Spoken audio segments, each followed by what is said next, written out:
Don't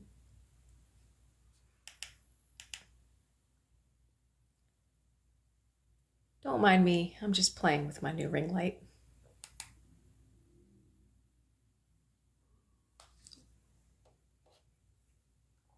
Fur all over. Good evening, everybody. How are you doing today? Oh. Set that down.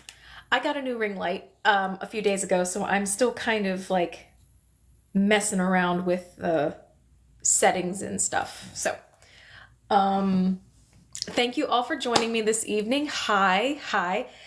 If you're new here, welcome. You have stumbled upon a book reading, and as you can tell, we are reading from this book this time around. We actually just last week finished the first part of this book. I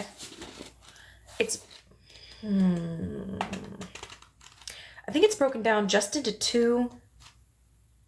No.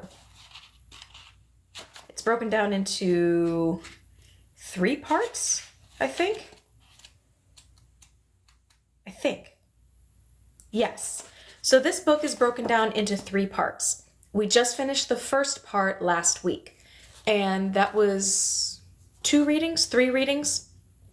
So if you happen to miss that one or any of them, you can actually find the recordings of all of the book readings for this book and the other books that I have read so far up to this point on my YouTube channel. So you just hop on to my my bio here, hit the link, the YouTube link, it'll take you right to my page.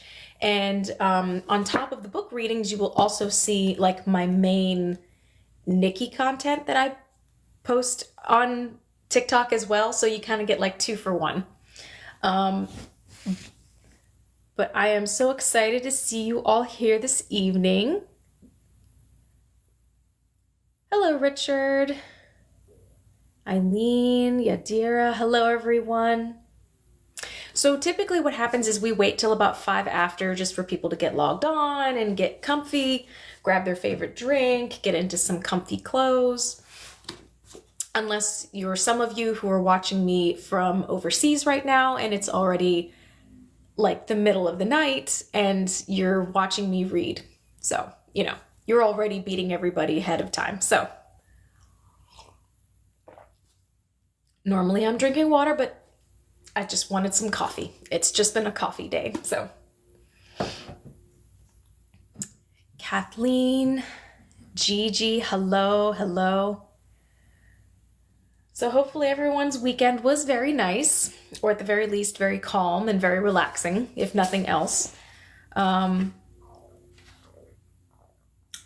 I had a very short weekend because I worked, but that's okay. Can't complain. Oh my goodness. I love this book. Like I was telling everyone, like I get so excited thinking about Mondays, because like I've liked all of the books that I have read so far, but this one is probably my all-time favorite book. And just as the week goes on, I'm just like, oh my god, I can't wait for Monday because I get to go read. But I work Saturdays, so my weekends are Sundays and Mondays. I mean, hey, everyone likes a Monday off, On my Mondays off, that's when I get a lot of like chores done and groceries and sometimes just go for a run or something if it's nice outside. But it is nice to have those steady weekends off, whatever a weekend means to you. All right. What time is it? It's 8:04. It's close enough. So kind of like with the past first chunk, it took us about like 1 chapter per reading, because these chapters are a little bit long. The last book I read, we could sometimes get through 2-3 chapters because they were a bit shorter. So we'll see. I think these chapters might be a little bit on the shorter side, so we might get through like 2 today, but we'll see. We'll just read for about an hour and see where that gets us. So without further ado, let's get started. So, Part 2, My Story. Chapter 1. I am not certain whether my earliest memories are truly mine, because when I bring them to mind, I feel my mother's breath on every word. But I do remember the taste of the water from our well, bright and cold against my milk teeth, and I'm sure that I was caught up by strong arms every time I stumbled, for I do not recall a time in my early life when I was alone or afraid. Like every beloved child, I knew that I was the most important person in my mother's world, and most important not only to my mother Leah, but to my mother aunties as well. Although they adored their sons, I was the one they dressed up and dandled when the boys were wrestling in the dirt. I was the one who continued going to the red tent with them long after I was weaned. As a baby, Joseph was my constant companion, first my milk brother and later my truest friend. At 8 months, he stood up and walked over to me in my favorite spot at the front of my mother's tent. Though many months older, I was still unsteady on my feet, probably because my aunties liked to carry me. Joseph held out both his hands to me, and I stood up. My mother said that in return for showing me how to walk, I taught him to speak. Joseph liked to tell people that his first word was Dina, though Rachel assured me it was the word for Mama, Emma. No one thought Rachel would bear another child after the awful time she had had with Joseph, so he and I received the treatment given to the final fruit of a chief wife. According to the custom of the old days, the youngest child inherited a mother's blessing, and one way or another, fathers usually followed suit. But Joseph and I were petted and spoiled also because we were the babies, our mother's last born and our father's joy. We were also our older brother's victims. Age made 2 separate tribes among the children of Jacob. Reuben, Simon, Levi, and Judah were nearly men by the time I knew their names. They were often gone, tending to the herds with our father, and as a group, they had little use for us small ones. Reuben was by nature kind to children, but we avoided Simon and Levi, who laughed at us and teased Tali and Isa, the twins. "How do you know which of you is which?" Levi taunted. Simon was even worse. "If one of you dies, our mother won't mourn since she'll have one exactly the same." That always made Tali cry. I thought I saw longing in the way Judah watched our games. He was far too old to play with us, but as the youngest of the older brothers, he was the least among them and suffered for it. Judah often carried me on his back and called me Ahati, little sister. I thought of him as my champion among the big boys. At first, Zebulun was the leader of us younger ones, and he might have been a bully had we not adored him and obeyed him willingly. Dan was his lieutenant, loyal and sweet as you'd expect of Bilhah's child. Gad and Asher were wild, headstrong, and difficult playmates, but they were such wonderful mimics, mocking Laban's lumbering walk and drink-slurred speech with such wicked accuracy. We forgave them anything in exchange for a performance. Naphtali, who was never called anything but Tali, and Issachar, or Issa, tried to lord it over me and Joseph because they were nearly 2 years older. They would call us babies, but a minute later they would join us on the ground, tossing a pebble into the air to see how many other stones we could pick up with the same hand. It was our favorite game until I could pick up 10 stones to their 5. Then my brothers declared it a game fit only for girls and never played again. By our 6th year, Joseph and I had taken charge of the younger band because we were the best at making up stories. Our brothers carried us from the well to my mother's tent and bowed low before me, their queen. They would pretend to die when Joseph, their king, pointed a finger at them. We sent them out to do battle with demons and to bring us great riches. They crowned our heads with garlands of weeds and kissed our hands. I remember the day that game ended. Tali and Isa were doing my bidding, piling up little stones as an altar in my honor. Dan and Zebulun were fanning us with leaves. Gad and Asher were dancing before us. Then our older brothers happened by. Reuben and Judah smiled and walked on, but Simon and Levi stopped and laughed. Look at how the babes lead the bigger boys by the nose. Wait until we tell our father that Zebulun and Dan are donkeys for the bare behinds. He'll make them wait another 2 years before letting them come up to the high pasture with us." They did not stop mocking until Joseph and I were alone, abandoned by our playmates, who suddenly saw themselves with their brother's cold eyes. After that, Zebulun and Dan refused to do any more spinning for our mothers, and after much begging they were permitted to follow their brothers into the hills. The two sets of twins, when they weren't pulling weeds from the garden or helping at the loom, played by themselves, and the four of them became a tribe of their own, dedicated to hunting games and wrestling matches. Joseph and I turned more and more to each other, but it wasn't as much fun with just the two of us. Neither of us bent a knee to the other for the sake of a story, and Joseph had to contend with the taunts of our brothers, who abused him for playing with me at all. There were very few girls in our camp. The women joked that Jacob had poisoned the well against them.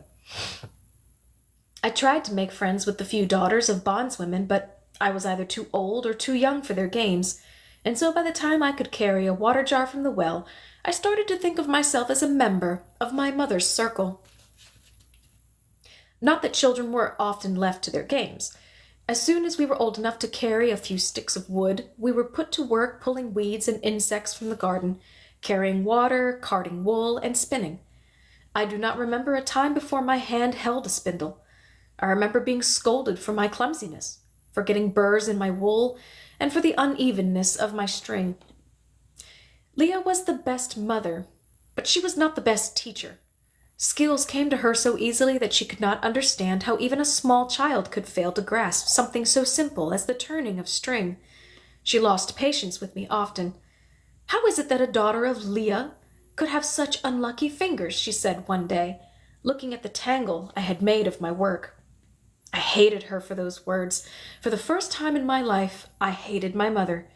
My face grew hot as tears came to my eyes, and I threw a whole day's spinning into the dirt. It was a terrible act of waste and disrespect, and I think neither of us could believe that I had done it. In an instant, the sharp slap of her palm against my cheek cracked the air. I was far more shocked than hurt. Although my mother cuffed my brothers from time to time, it was the first time she had ever struck me. I stood there for a long moment watching her face twist in pain over what she had done. Without a word, I turned and ran to find Bilhah's lap, where I wept and moaned about the terrible wrong that had been done to me. I told my aunt everything that lay heavy upon my heart. I wept over my useless fingers, which would never get the wool to twist evenly or the spindle to drop and turn smoothly. I was afraid that I had shamed my mother by being so awkward, and I was ashamed of the hatred I suddenly felt toward the one I loved so completely. Bilhah stroked my hair until I stopped crying and fed me a piece of bread dipped in sweet wine. "Now I will show you the secret of the spindle," she said, putting a finger to my lips. "This is something your grandmother taught me, and now it is my turn to show you." Bilhah put me on her lap, for which I was nearly too large. Her arms were barely long enough to reach around me, but there I sat, a baby once again, embraced in safety while Bilhah whispered the story of Utu into my ear. Once, before women knew how to turn wool into string and string into cloth, people roamed the earth naked. They burned by day and shivered by night, and their babies perished. But Utu heard the weeping mothers and took pity on them. Utu was the daughter of Nanna, god of the moon, and of Ninursag, the mother of the plains. Utu asked her father if she might teach the women how to spin and weave so their babies would live. Nanna scoffed and said that women were too stupid to remember the order of cutting, washing, and combing of wool, the building of looms, the setting of woof and warp, and their fingers were too thick to master the art of spinning. But because Nanna loved his daughter, he let her go. Utu went first to the east, to the land of the Green River, but the women there would not put aside their drums and flutes to listen to the goddess. Utu went to the south, but she arrived in the middle of a terrible drought, when the sun had robbed the women of their memories. "We need nothing but rain," they said, forgetting the months when their children had died of cold. Give us rain or go away. Utu traveled north, where the fur-clad women were so fierce they tore off a breast to ready themselves for the endless hunt. Those women were too hot-headed for the slow arts of string and loom. Utu went to the east, where the sun rises, but found the men had stolen the women's tongues, and they could not answer for themselves. Since Utu did not know how to speak to men, she came to which is the womb of the world, where she met the woman called Enenduana, who wished to learn. Utu took Enenduana on her lap and wrapped her great arms around Enenduana's small arms and laid her golden hands around Enenduana's clay hands and guided her left hand and guided her right hand. Utu dropped a spindle made of lapis lazuli, which turned like a great blue ball floating in the golden sky, and spun string made of sunlight. Enenduana fell asleep in Utu's lap. As Enenduana slept, she spun without seeing or knowing, without effort or fatigue. She spun there until there was enough string to fill the entire storehouse of the great god Nana. He was so pleased that he permitted Utu to teach Enenduana's daughters how to make pottery and bronze, music and wine. After that, the people could stop eating grass and drinking water, and ate bread and drank beer instead. And their babies, swaddled in wool blankets, no longer died of the cold, but grew up to offer up sacrifice to the gods. While Billa told me the story of Utu, she put her nimble hands around my clumsy ones. I smelled the soft, loamy musk that clung to my youngest auntie, and listened to her sweet, liquid voice and forgot all about the ache in my heart. And when her story was over, she showed me that the string on my spindle was as evenly made and strong as Leah's own handiwork. I kissed Billa 100 kisses and ran to show my mother what I had done. She embraced me as though I had returned from the dead. There was no more slapping after that. I even came to enjoy the task of twisting clouds of unruly wool into the fine, strong threads that became my family's clothing and blankets and trade goods. I learned to love the way that my mind wandered where it would, while my hands followed their own course. Even when I was old, and my spinning was of linen rather than wool, I recalled my auntie's perfume and the way she pronounced the name of the goddess, Utu. I told Joseph the story of Utu the weaver. I told him the tale of the great goddess Inanna's journey to the land of the dead, and of her marriage to the shepherd king Dumuzi, whose love ensured an abundance of dates and wine and rain. These were stories I heard in the red tent, told and retold by my mothers and the occasional trader's wife, who called the gods and goddesses by unfamiliar names, and sometimes supplied different endings to ancient tales.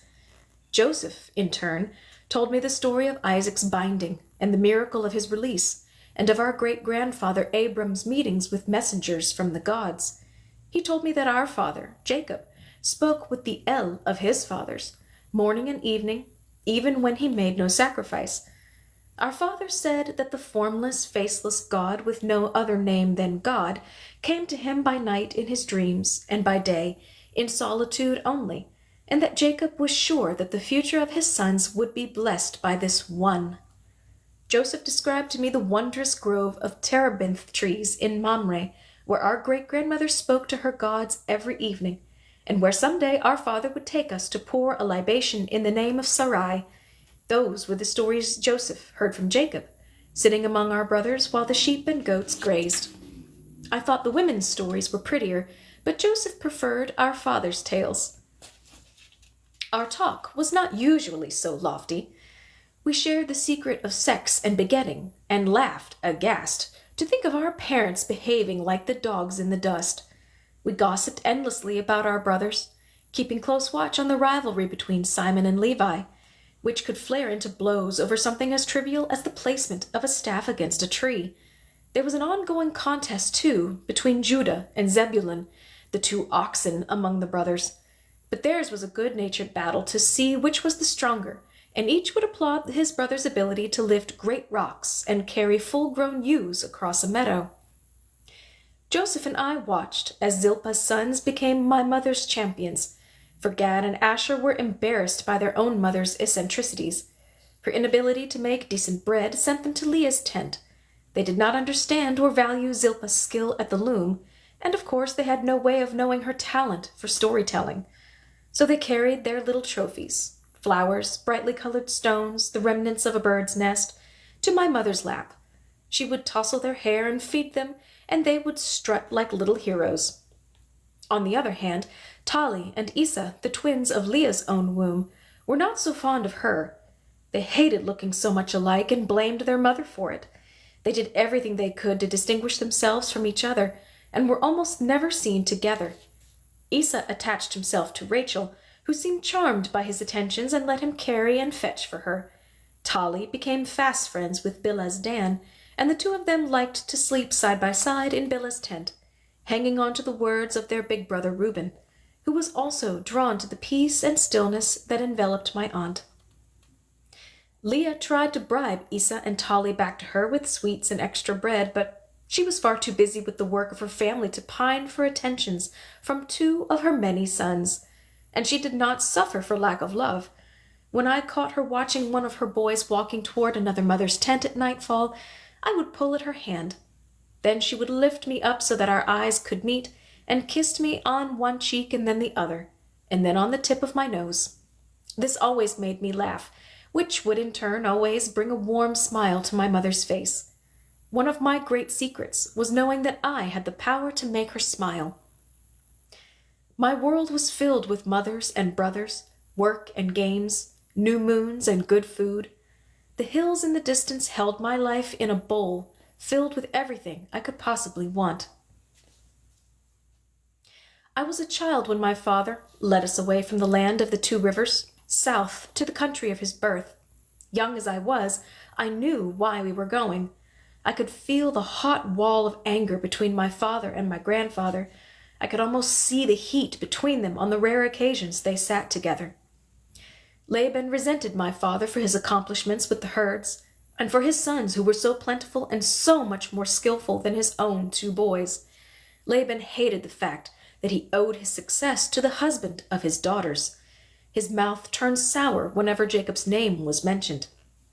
As for my father, although he was the one who caused the flocks to multiply, the camp to fill with bondsmen, and the traders to make their way to our tents, he was never more than Laban's servant. His wages were meager, but he was thrifty and clever with his little store of goods, and he had been careful with the breeding of his own small flock of brindled goats and gray sheep. Jacob hated Laban's sloth and the way he and his son squandered his own good work. When the older boy, Kemuel, left his post guarding the rutting goats one spring, the best of them died from the battle between the strongest males. When Beor drank too much wine and slept, a hawk made off with a newborn kid Jacob had marked for sacrifice. The worst was when Laban lost Jacob's two best dogs, his smartest and his best loved. The old man had gone for a 3-day trading journey to Carchemish and, without asking, had taken the dogs to tend a herd so small a boy could have managed on his own. While Laban was in town, he sold them for a pittance, which then he lost in a game of chance.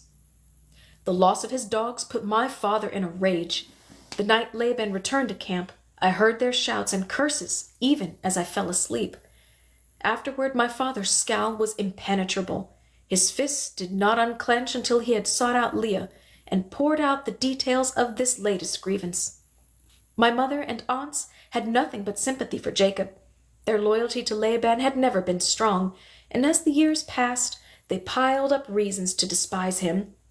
Laziness, deceitfulness, the arrogance of his thick-headed sons, and his treatment of Ruti, which only worsened as the years passed. A few days after the fight about the dogs, Ruti came to my mother and threw herself on the ground. "I am lost," she cried, a sad puddle of a woman in the dust. Her hair was loose and covered with ashes, as though she had just buried her own mother. Laban had lost more than his coins in that Carchemish game. He had gambled away Ruti as well, and now a trader had arrived to claim her as his slave. Laban sat in his tent and refused to come out and acknowledge what he had done to the mother of his sons, but the trader had his walking staff as a bond, and his overseer as a witness. Ruti put her forehead to the ground and begged Leah for help. Leah listened and then turned to spit on her father's name. "The backside of a donkey has more merit than Laban," she said. "My father is a snake. He is the putrefied offal of a snake." She put down the jug of milk she was working into curd, and with heavy steps marched to the near pasture where my father was still brooding about his dogs. My mother was so deep in her thoughts, she did not seem to notice that I followed her. Leah's cheeks turned red as she approached her husband, and then she did something extraordinary. Leah got down on her knees and, taking Jacob's hand, kissed his fingers. Watching my mother submit like this was like seeing a sheep hunting a jackal or a man nursing a baby. My mother, who never wanted for words, nearly stuttered as she spoke. "Husband, father of my children, beloved friend," she said, "I come to plead a case without merit, for pure pity's sake." "Husband," she said. "Jacob," she whispered, "you know I place my life in your keeping only, and that my father's name is an abomination to me. Even so, I come to ask that you redeem my father's woman from the slavery into which he has sold her. A man from Carchemish has come to claim Ruti, whom Laban staked in his game of chance as though she were an animal from the flock or a stranger among us, and not the mother of his sons. I ask you to treat her better than her own husband. I ask you to act as the father." Jacob frowned at his wife's request, although in his heart he must have been pleased that she addressed him not only as her husband, but as the leader of her family as well. He stood above Leah, whose head was bowed, and looked down on her tenderly. "Wife," he said, and took her hands to raise her up. "Leah." Their eyes met, and she smiled. I was shocked. I had come to watch Ruti's story unfold, but I discovered something else altogether. I saw the heat between my mother and her husband. I saw that Jacob could cause the glow of assent and happiness that I thought only I could summon from Leah. My eyes opened for the first time upon the fact that my father was a man. I saw that he was not only tall, but also broad-shouldered and narrow in the waist. Although by then he must have passed his 40th summer, his back was straight, and he still had most of his teeth and a clear eye. My father was handsome, I realized. My father was worthy of my mother. Yet I found no consolation in this discovery. As they moved back to the tents, Leah and Jacob walked side by side, their heads nearly touching as she whispered the ransom that Jacob could collect from among his wives to redeem Ruti: honey and herbs, a stack of copper bangles, a bolt of linen, and 3 of wool. He listened silently, nodding from time to time. There was no room for me between them, no need for me. My mother's eyes were full of Jacob. I did not matter to her the way she mattered to me. I wanted to cry, but I realized that I was too old for that. I would be a woman soon, and I would have to learn how to live with a divided heart. Miserable, I followed as my parents entered the circle of tents. Leah fell silent and resumed her place behind her husband. She fetched a jug of her strongest beer to help Jacob soften the trader's resolve. But the man had seen that though she was worn out and homely, Laban's woman was neither hare-lipped nor lame, as her price had led him to believe, and he was shrewd enough to notice that his presence had caused a stir. He smelled his advantage, which meant it took all of the women's treasures and one of Jacob's pups before the trader forgave the debt and left without Ruti. Soon all the women of the camp knew what had happened, and for weeks afterward Jacob ate like a prince. Laban never spoke of how Jacob ransomed his wife. He only became fouler in his use of Ruti, whose eyes seemed permanently blackened after that. Her sons, following their father's pattern, showed their mother no respect. They carried no water for her cooking pot and brought her no game from their hunts. She crept around her men in silent service. Among the women, Ruti spoke only of my mother's kindness. She became Leah's shadow, kissing her hands and her hem, sitting as close to her savior as she could. The ragged woman's presence did not please Leah, who occasionally lost patience with her. "Go to your tent," she said when Ruti got underfoot, but Leah always regretted rebuking Ruti, who cringed at a single cross word from my mother. After she sent her away, Leah sought her out and sat down beside the poor wasted soul and let herself be kissed and thanked again and again. How sad.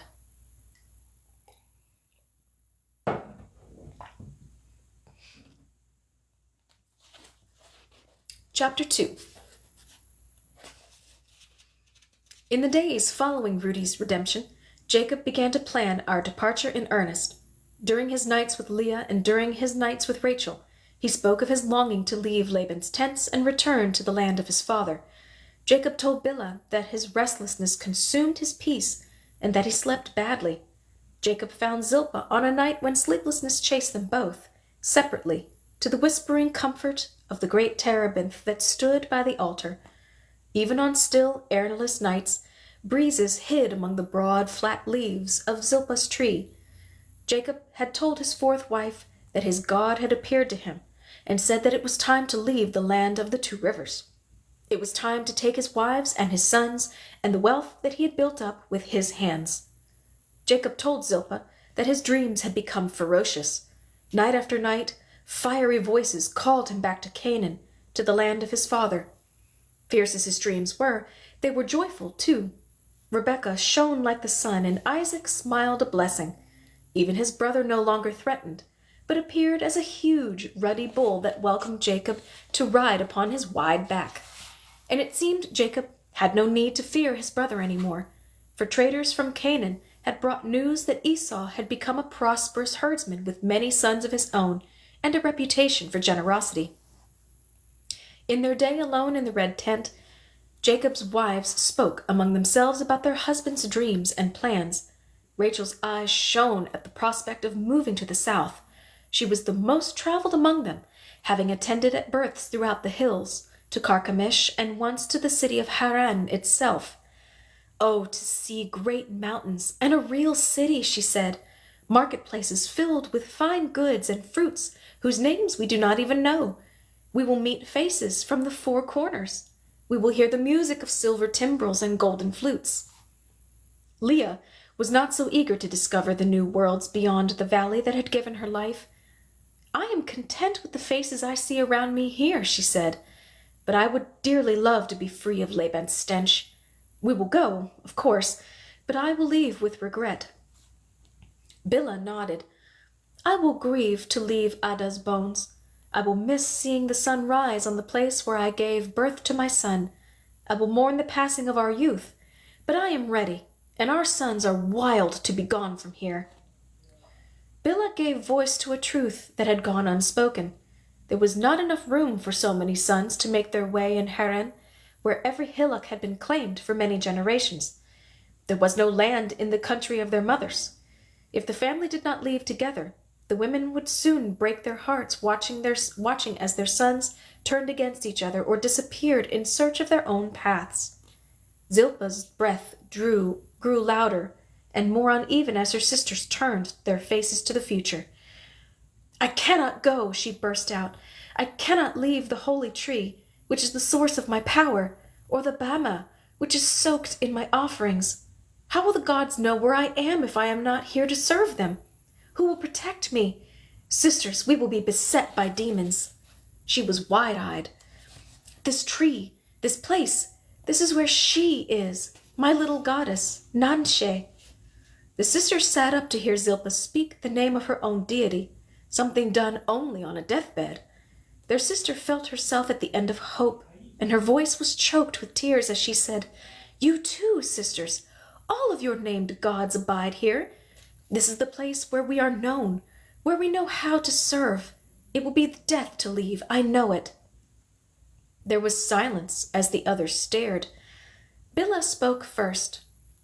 Every place has its holy names, its trees and high places, she said, in the calm voice a mother takes to a frightened child.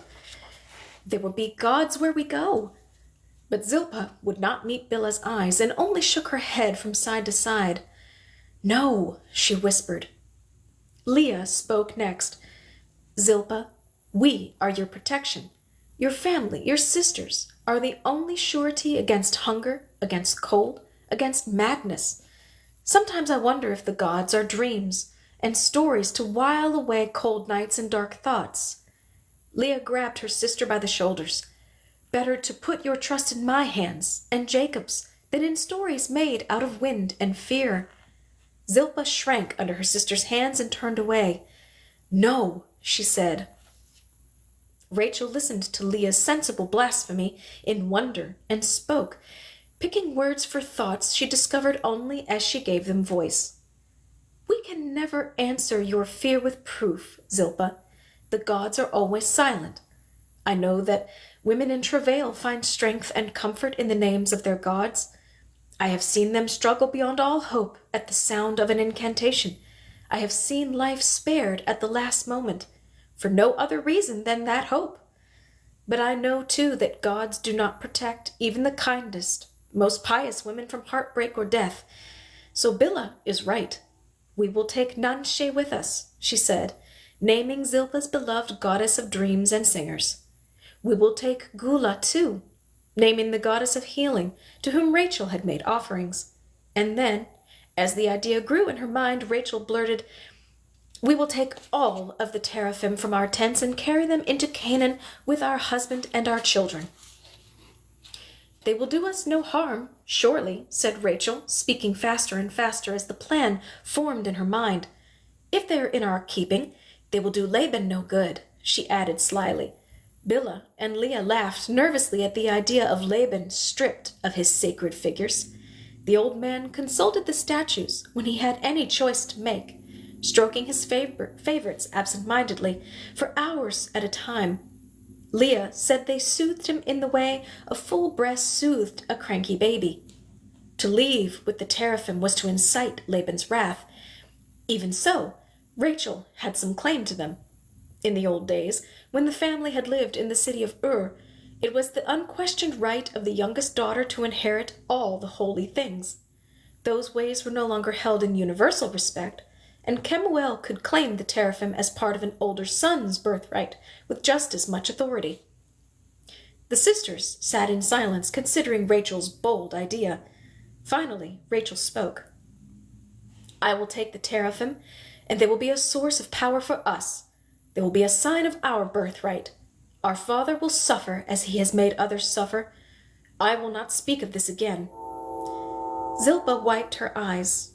Leah cleared her throat. Bilhah stood up. It had been decided. I barely took a breath. I was afraid that if they remembered me, I would be sent out of the tent. I sat still between my mother's right hand and Bilhah's left hand, amazed at what I had heard. Rachel was loyal to Gula, the healer. Bilhah's grain offerings were made to Utu, the weaver. Leah had a special feeling for Ninkasi, the brewer of beer, who used a brewing vat made of clear lapis lazuli and a ladle made of silver and gold. I thought of the gods and goddesses as aunts and uncles who were bigger than my parents and able to live inside the ground or above the earth as they liked. I imagined them deathless, odorless, forever happy, strong, and interested in everything that happened to me. I was frightened to hear Leah, the wisest of women, wondering if these powerful friends might be nothing but stories told to calm the nightmares of children. I shuddered. My mother put her hand on my cheek to feel for fever, but I was cool to her touch. Later that night, I awoke screaming and sweating in a terror of falling, but she came to me and lay down beside me, and the warmth of her body comforted me. Secure in the knowledge of her love, I began to cross over into sleep.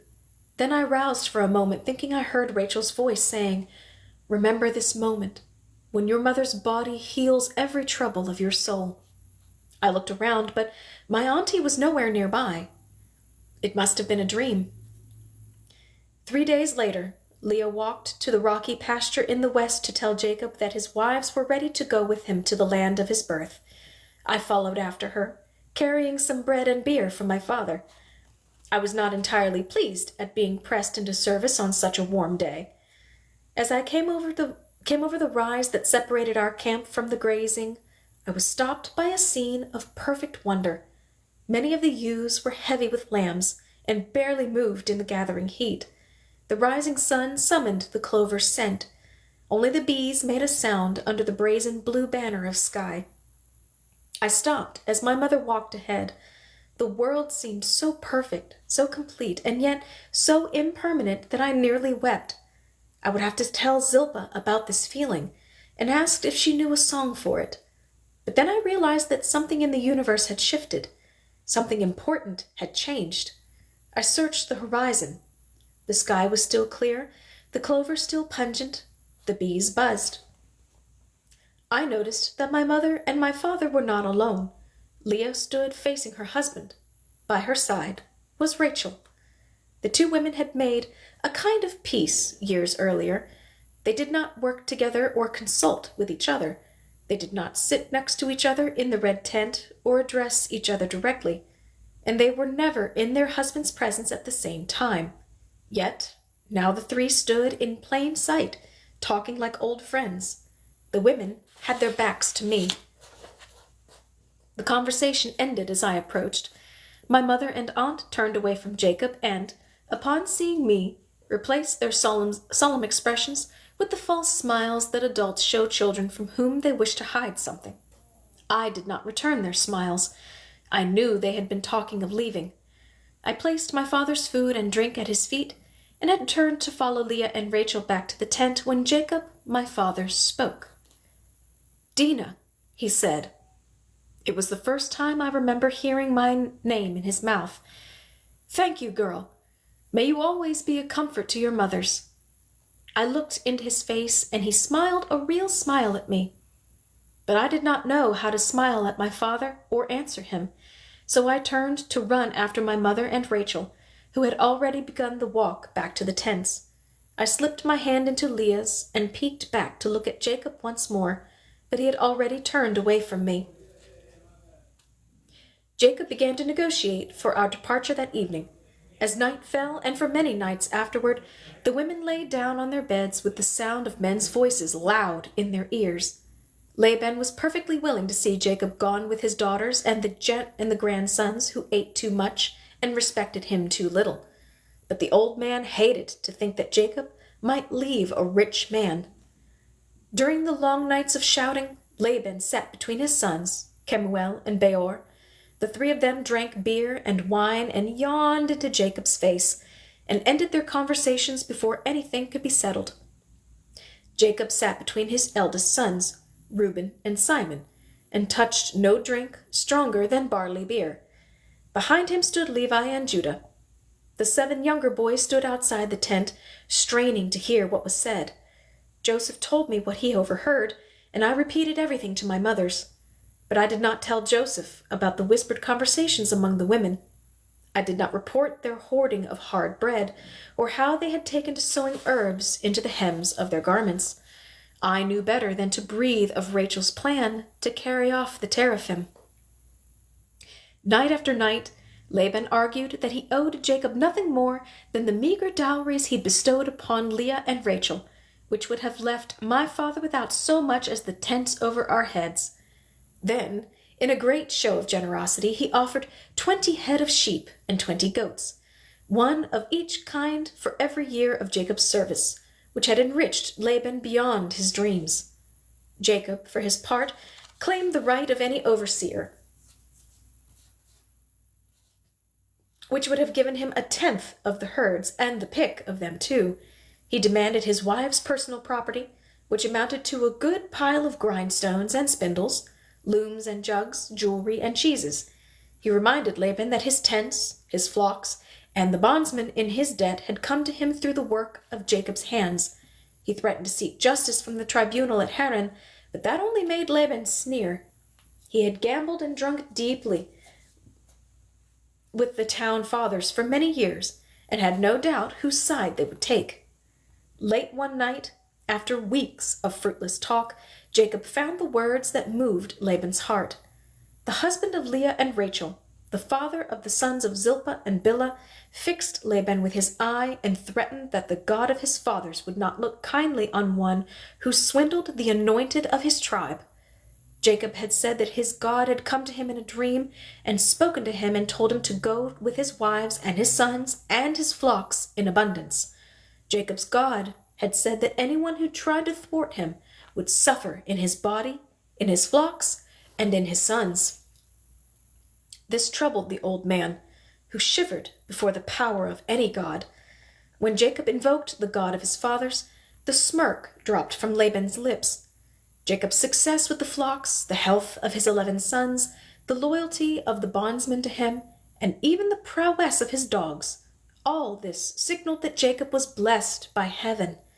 Laban remembered all the years of excellent sacrifice that Jacob had made to his God, and the old man reckoned that El must be well pleased by so much devotion. The next day, Laban shut himself up with his household gods and was not seen until evening, when he called for Jacob. From the moment Jacob faced his father-in-law, he could see that the advantage had shifted. He began to bargain in earnest. "My father," he said, with false honey on his tongue, "because you have been so good to me, I wish to take only the animals that are brindled and spotted, the ones whose wool and hides will bring me less at market. You will maintain the pure bloods of the herds. I will go out from your house poor but grateful." Laban sensed a trick in Jacob's offer, but he couldn't divine the benefit. Everyone knew that the darker animals did not produce wool that spun white or skins that tanned evenly. What Laban did not know was that the poorer beasts were hardier and healthier than the animals that yielded the fancy wool and the pretty skins. The brindled ewes dropped twins more often than not, and most of their offspring were females, which meant more cheese. The hair of his mottled goats was especially oily, which made for a stronger rope. But these were Jacob's secrets, which he had learned during his years with the herds.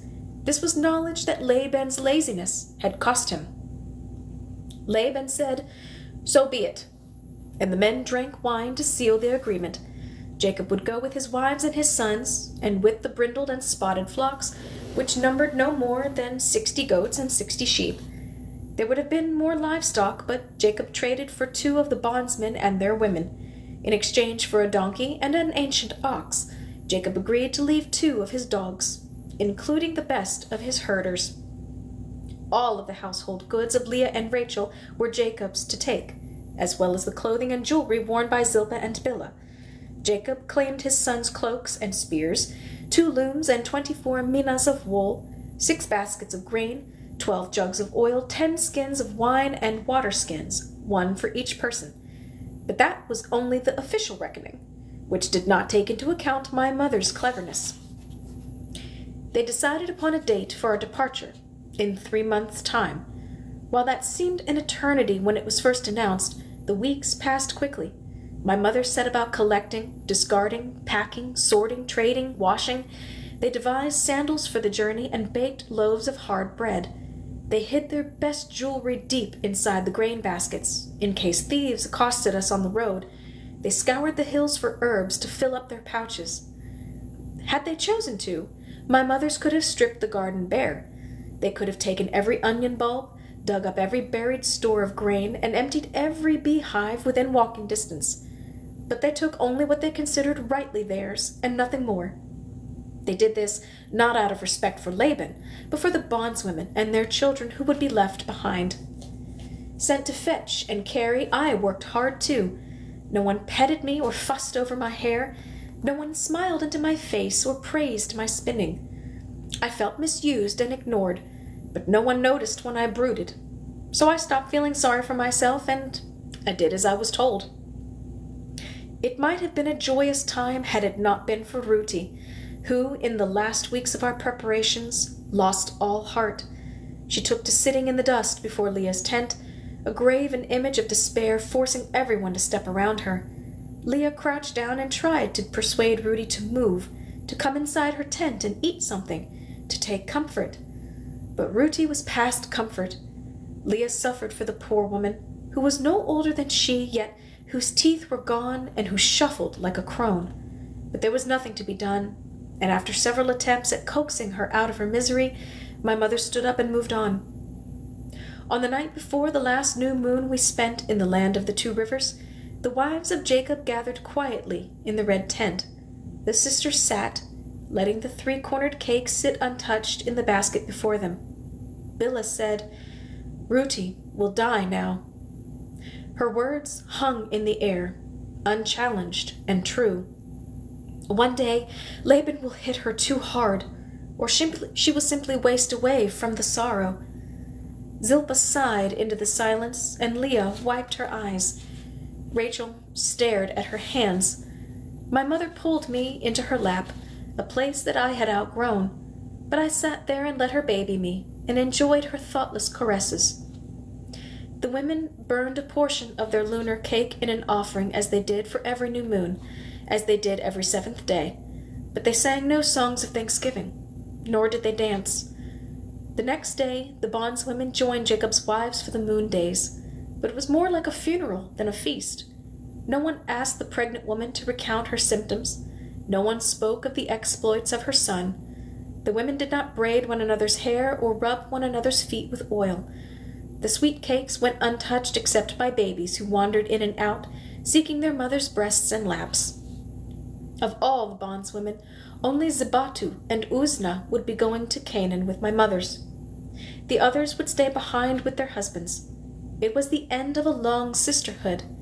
They had held one another's legs in childbirth and suckled one another's babies. They had laughed in the garden and sung harmonies for the new moon. But those days were ending, and each woman sat with her own memories, her own loss. For the first time, the red tent became a sad place, and I sat outside until I was tired enough to sleep. Ruti did not appear in the tent. Morning came, and evening, and still she did not come. As the sun rose on the second day, my mother sent me to look for her. I asked Joseph if our grandfather's wife had made bread that morning. I asked Judah if Ruti was anywhere to be found. I asked my brothers and the daughters of the bondswomen, but no one could remember seeing Ruti. No one could recall. By then, misery had made her nearly invisible. I went to the top of the hill where I had been so happy a few months ago, but now the sky was dull and the land appeared gray. I scanned the horizon and saw no one. I walked to the well, but I was alone. I climbed the low branches of a tree at the far edge of the near pasture, but I did not see Ruti. On the way back to tell my mother that she was nowhere, to tell my mother that she was nowhere to be found, I came upon her. She was lying in the side of a dry wadi, a desolate place where stray lambs sometimes wandered and broke their legs. At first, I thought Ruti was asleep on her back, lying against the steep slope. As I walked closer, I could see that her eyes were open, so I called out to her, but she made no move to answer me. That was when I saw that her mouth was slack, and that there were flies at the corners of her eyes and on her wrist, which was black with blood. Carrion birds circled above. I had never seen a corpse before. My eyes filled with Ruti's face, which was no longer Ruti's face, but a piece of blue slate bearing traces of a face I remembered. She did not look sad. She did not look pained. She looked nothing but empty.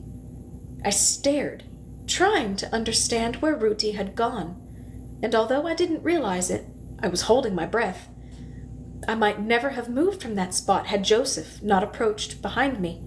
Rachel had sent him out looking for Ruti too. He walked past me and crouched down beside the body. He blew gently into her fixed eyes, touched her cheek with his finger, and then placed his right hand upon her eyes to close them. I was amazed at my brother's courage and calm. But then Joseph shuddered and jumped back as though he'd been bitten by a snake. He ran to the bottom of the wadi, down to where water had once flowed and where flowers must have blossomed. Falling to his knees, Joseph retched into the dry bed. With great sobs, he knelt and heaved and coughed. When I walked over to him, he lurched to his feet and motioned to me to keep away. "Go back and tell them," I whispered.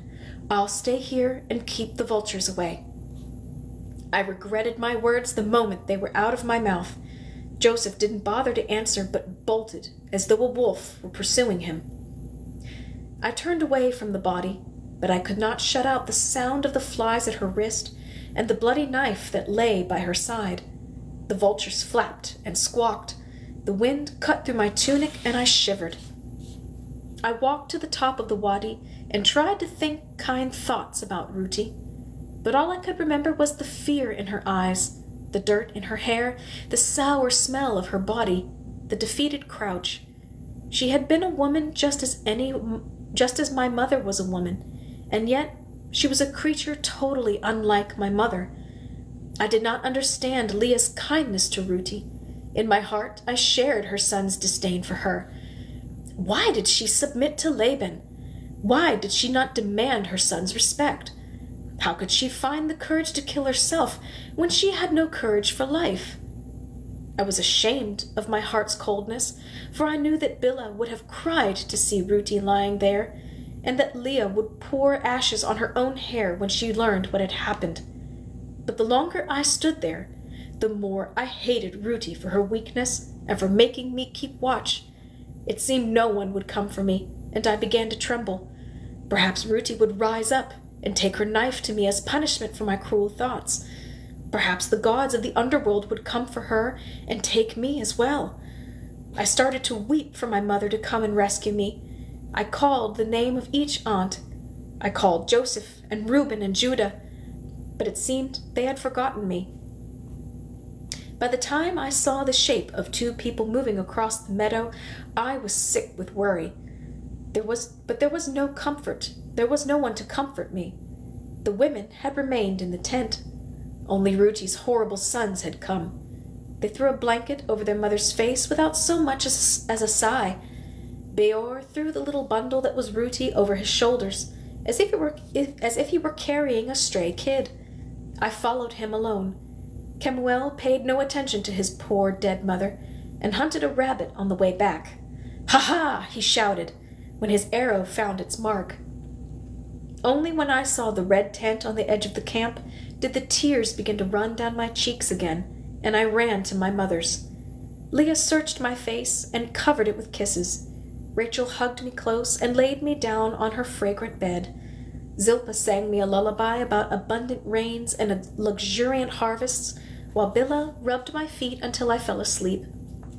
I did not wake up until the next evening, and by then Ruti was under the ground. We left a few days later.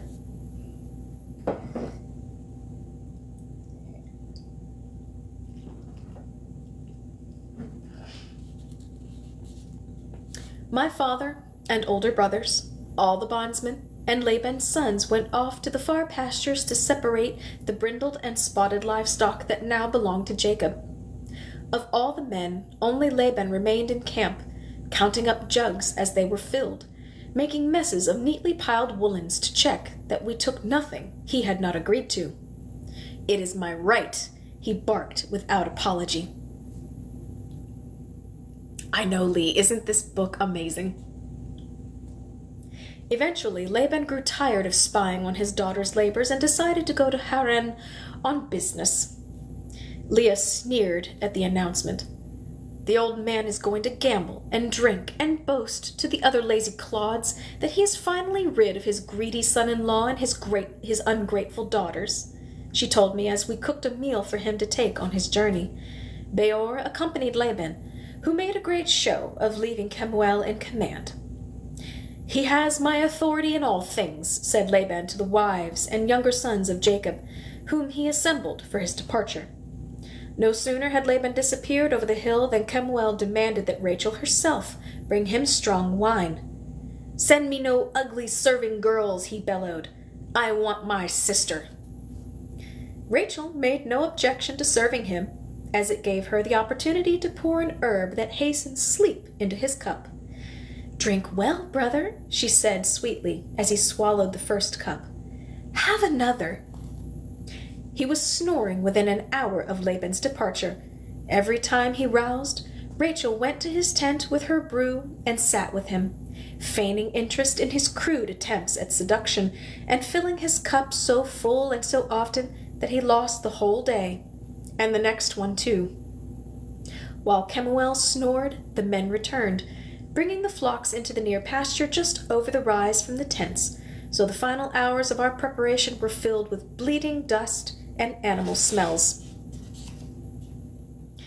They were filled, too, with the unaccustomed noise and tension of so many men in our midst. On ordinary days, the tents were populated only by women and children.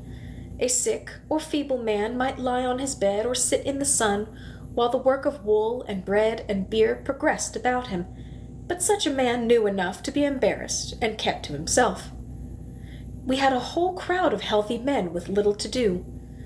"What a nuisance," said my mother of the relentless presence of her sons. "They're always hungry," grumbled Billa, who never grumbled, after sending Reuben away for the second time that morning with a bowl of lentils and onions. Every few minutes, Billa or Leah had to stop what they were doing to heat the breadstones. The presence of the men presented a more subtle difficulty as well. The tents were Leah's domain, and although she was the one who knew what needed to be done, she would not give orders with her husband by her side. So she stood behind Jacob and softly asked, "Is my husband ready to dismantle the big loom and lay it into the cart?" And he would direct his sons to do what was needed, and so it went until everything was ready. Throughout the weeks of preparation, and especially after Laban departed for Haran, I kept close to my Aunt Rachel. I found reasons to follow her from one task to the next, offering to carry for her, asking her for advice on my duties. I stayed by her side until nightfall, even falling asleep upon her blankets, and woke in the morning to find myself covered by her sweet-scented cloak.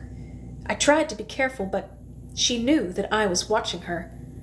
On the night before we left, Rachel caught my eye, which was fixed upon her every move. At first she glared, but then she stared back in a way that told me I had triumphed. I could follow her. We went to the bama, where Zilpah was lying face down beside the altar, whispering to the gods and goddesses we were about to abandon. She looked up as we sat down among the roots of the great tree there, but I'm not even sure that Zilpah saw me sitting between Rachel's knees. As we waited, my aunt braided my hair and told me about the healing properties of common herbs: coriander seeds for bellyache, cumin for wounds. She had long ago decided that I should learn what Inna had taught her. We stayed there in the lap of the tree until Zilpah rose, sighed, and left. We sat until the sounds from the tents quieted and the last lamps were extinguished. We stayed until the moon, halfway to fullness, was high in the branches above us, and the only sound was the occasional bleating of a sheep. Then Rachel rose, and I followed as she walked softly to Laban's tent. My aunt made no acknowledgment of my presence, and I was not sure she knew I was behind her until she held the tent flap open for me, to a place I had never been, nor wished to go. It was dark as a dry well in my grandfather's tent, and the air was fetid and stale. Rachel, who had been there to ply Kemuel with drink, walked past his snoring body directly to the corner of the tent where a rough wooden bench served as Laban's altar. The teraphim were arrayed in 2 rows. Rachel reached out for them without hesitation and dropped them, one by one, into the cloth tied around her waist, as though she were harvesting onions. When the last of the idols fell into her apron, she turned, walked across the tent without a glance at Kemuel, who moaned in his sleep as she passed him, and soundlessly held the tent flap open for me. We walked out into stillness. My heart pounded in my ears, and I drew a breath to rid myself of the tent's stink. But Rachel did not pause. She walked quickly to her tent, where Billa slept. I heard my aunt rustling among the blankets, but it was too dark to see where she hid the idols. Then Rachel lay down, and I heard nothing more. I wanted to shake her and demand that she show me the treasures. I wanted her to hug me and tell me how well I had done in keeping still. But I remained quiet. I lay down to the pounding of my heart, thinking that Kemuel would rush into the tent and kill us all. I wondered if the teraphim would come to life and cast terrible spells on us for disturbing them. I was sure that morning would never come, and I shivered into my blanket, though the night was not cold. Finally, my eyes closed into a dreamless sleep. I awoke to a great noise of voices outside the tent. Rachel and Billa were already gone, and I was alone with 2 piles of neatly folded blankets. She had taken them with her, I realized. Rachel had moved the idols without me. After all my careful watching and following, I had missed it. I rushed outside to see my brothers rolling up the goat skins that had been my father's tent. All around me, tents were on the ground, the poles collected, the ropes coiled. My home had been dismantled. We were going. Jacob had risen at dawn and made a sacrifice of grain and wine and oil for the journey.